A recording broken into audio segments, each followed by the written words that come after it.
So hello.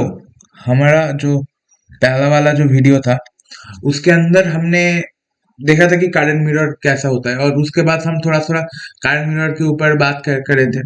लेकिन हम current mirror का स्मॉल सिग्नल एनालिसिस पर नहीं घुसे, ठीक है। हम बस जो लार्ज सिग्नल मॉडल है उसके अंदर ही हम क्या होता है, आई रेफरेंस कैसा बिहेव करते हैं, वो सब कुछ देख चुके थे, ठीक है। सब कुछ नहीं बट बहुत बहुत सारी चीजों की हम नोटिस करे थे, और एक बेहतरीन सा क्वेश्चन भी हमने सॉल्व किया था, ठीक है। और उसके बाद हमने क्या किया, हमने क्या कि स्मॉल सिग्नल एनालिसिस को थोड़ा डिटेल में एनालिसिस किया। बीजेटी से होकर हम मॉसफेट का स्मॉल सिग्नल सिग्नल एनालिसिस करें, और स्मॉल सिग्नल एनालिसिस करने के बाद हम कुछ कुछ कॉन्सेप्चुअल क्वेश्चंस किए थे। और उसके बाद हम क्या कहते हैं, स्मॉल सिग्नल एनालिसिस को काम पे लगाकर हम जेड इन मतलब इनपुट इम्पीडेंस को कैसे निकालना पड़ता है वो भी हम देख चुके थे, ठीक है। मतलब जेड इन निकालने का दो दो तीन क्वेश्चन हम देख चुके थे, और आज भी एक इनपुट इम्पीडेंस निकालने का क्वेश्चन मैं आपको सॉल्व कर कर दिखाऊंगा, ठीक है। तो स्मॉल सिग्नल एनालिसिस के थ्रू जेड इन निकालने का कुछ कुछ प्रोसेस है, मतलब कुछ कुछ स्टेप्स हमको फॉलो करना पड़ता है। तो मैक्सिमम केसेस में जिन लोगों ने एकदम एंट्री लेवल पर है, एक दो तीन या एक दो महीना ये सब चीजों को मतलब ग्रैब कर है, उन लोगों को लिए पर्सनली मैं कहूंगा कि स्टेप बाय स्टेप ही करना बेहतर रहेगा। क्योंकि स्टेप जंप करेंगे तो बहुत सारे केसेस में क्या होता है कि क्वेश्चन गलत हो जाने का चांसेस बढ़ जाता है। तो पहले सर्किट ड्रॉ करना है, उसके आगे जो जो चीजों को ग्राउंड करना है वो सब कुछ करके ही क्वेश्चन सॉल्व करना चाहिए, ठीक है। ये मेरा एक सजेशन कह सकते हो, क्योंकि मैं भी बहुत सारे केसेस में क्या होता है कि क्वेश्चन करने के टाइम पर एक दो स्टेप जंप करने की वजह से गलती हो जाता है। तो ये मेरा एकदम से पर्सनल ओपिनियन है, ओके। तो आज का जो क्वेश्चन हम देखेंगे वो है कि आपके पास एक मॉसफेट है, और ये आ गया वीडीडी, ठीक है। ये है वी जी, और रुकिए यहाँ पर एक रजिस्टर को भी कनेक्ट कर देता हूँ। आरडी हो गया, और ये हो गया हमारा सोर्स टर्मिनल। अब क्वेश्चन क्या है, क्वेश्चन है कि हम इस ओर से देखेंगे तो इसके अंदर हम कितना इम्पीडेंस हमको देखने को मिलेगा। मतलब हमको जेड इन पता करना है, इस क्वेश्चन का ये है मेन मुद्दा, ओके। तो जब ऐसे तरीके का क्वेश्चन आता है, मतलब जब जेड इन हमको निकालना पड़ता है, तो हम पहले क्या करते हैं, जो जो एक्टिव सोर्सेस है सबको ग्राउंडेड कर देता है। और क्या करते हैं कि जिस दिशा से हम देख रहे हैं सर्किट को, कनेक्शंस को, उस दिशा पर हम एक Vx को ऐड कर देते हैं। Vx मतलब एक वोल्टेज सोर्स को हम कनेक्ट कर देते हैं, और वो वोल्टेज कनेक्शन से जो करंट निकालता है मतलब Ix, तो Vx बाई Ix करके हम पूरा का पूरा सर्किट का इनपुट इम्पीडेंस निकाल लेते हैं। ये हो गया हमारा बेसिक सा फंडा। पिछला दो तीन क्वेश्चन में हम यही एक सेम चीज रिपीट करे थे, और यहाँ पर भी हम सेम चीज ही करेंगे कि यहाँ पर एक वोल्टेज सोर्स लगा देंगे और बाकी सोर्सेस को ग्राउंड कर देंगे, ठीक है। तो करते हैं।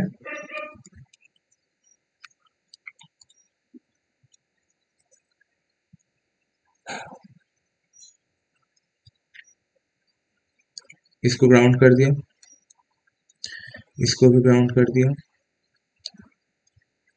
और यहाँ पर लगा दिया एक वोल्टेज सोर्स जिसको हम Vx देंगे, और यहाँ से किया जाएगा Ix करंट से। हो गया। तो इसको हम अब सॉल्व करेंगे। कैसे सॉल्व करेंगे, हम इस सर्किट को स्मॉल सिग्नल एनालिसिस से replace small signal analysis circuit से रिप्लेस कर देंगे, और देखेंगे क्या होता है, ओके। सो अब एक चीज नोटिस करिए कि यहाँ पर ये जो सोर्स टर्मिनल है वो फ्री नहीं है, मतलब डायरेक्टली ग्राउंडेड नहीं है, ये एक वोल्टेज सोर्स से कनेक्टेड है।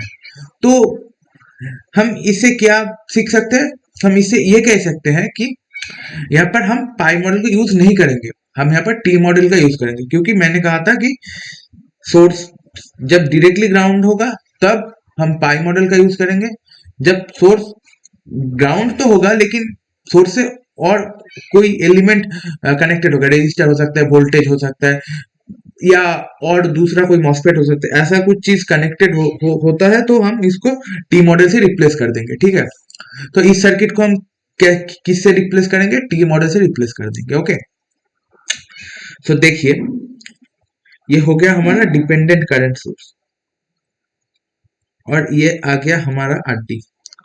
ओके, थोड़ा सा जगह लेकर ही मैं सर्किट बना देता हूँ। ये हो गया हमारा आरडी, ये हो गया हमारा डिपेंडेंट करंट सोर्स, ये हो गया हमारा, ये टर्मिनल ग्राउंड हो गया।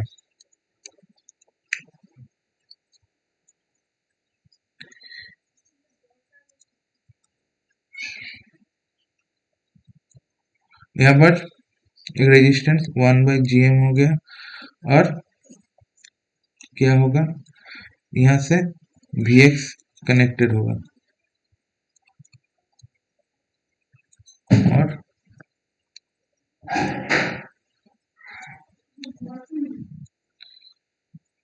और क्या होगा पर R0 कनेक्टेड हो जाएगा। ठीक है, तो अब हम क्या देखेंगे, हम देखेंगे यहाँ से Ix करंट निकलेगा, Ix करंट होगा, लेकिन यहाँ से एक I0 इस तरफ चला जाएगा और एक करंट इस 1/GM के ओर से निकल जाएगा और फिर से यहाँ पर क्या हो जाएगा कि Ix दोनों जो करंट का कंपोनेंट है वो दो मिलकर Ix बना देगा इस पॉइंट से बाद, और यहाँ से Ix चला जाएगा। ये हो गया हमारा पूरा का पूरा सेटअप। तो अब हम और एक चीज यहाँ पर देखेंगे, क्या देखेंगे कि इस पॉइंट पर हमारा वोल्टेज कितना होगा, इस पॉइंट पर हमारा वोल्टेज होगा Vx। ठीक है, और इस पॉइंट पर हमारा वोल्टेज कितना होगा, इस पॉइंट पर हमारा वोल्टेज होगा 0। क्यों 0 होगा, इसका वन एंड ओनली आंसर है क्योंकि ये ग्राउंडेड है, गेट टर्मिनल हमारा ग्राउंडेड है, तो इसका अक्रॉस का वोल्टेज कितना हो जाएगा, ये हो जाएगा -Vx। तो फिर ये जो डिपेंडेंट करंट सोर्स है इसका करंट क्या होगा, इसका करंट क्या होगा, इसका करंट होगा -GmVx। ठीक है, क्योंकि 1/GM का अक्रॉस का वोल्टेज हुआ -Vx, तो इसीलिए इस करंट सोर्स का वैल्यू हो जाएगा -GmVx। तो -GmVx, अब एक चीज और देखिए कि -GmVx इस डायरेक्शन पर होगा, मतलब डाउनवर्ड डायरेक्शन में होगा, तो हम इसको ये भी कह सकते हैं कि GmVx अपवर्ड डायरेक्शन पे है, -GmVx इस डायरेक्शन पर है, तो फिर हम ये तो कह ही सकते हैं कि GmVx इस डायरेक्शन पर होगा।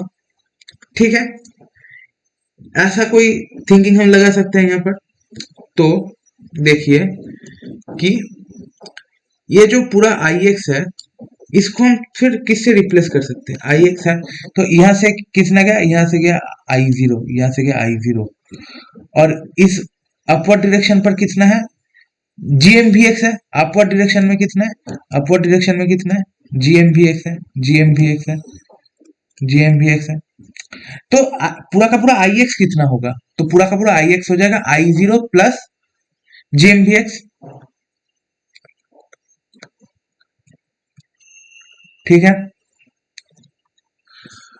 तो फिर I0 को हम क्या लिख सकते हैं, I0 हो जाएगा Ix माइनस GmVx। ठीक है, अब हम क्या करेंगे, अब हम करेंगे एक चीज कि हम इस आउटर लूप पे केवीएल चला देंगे। ठीक है, तो केवीएल चलाने के बाद हमको क्या मिलेगा, हम देख लेते हैं। केवीएल चला देंगे तो हमको मिल जाएगा,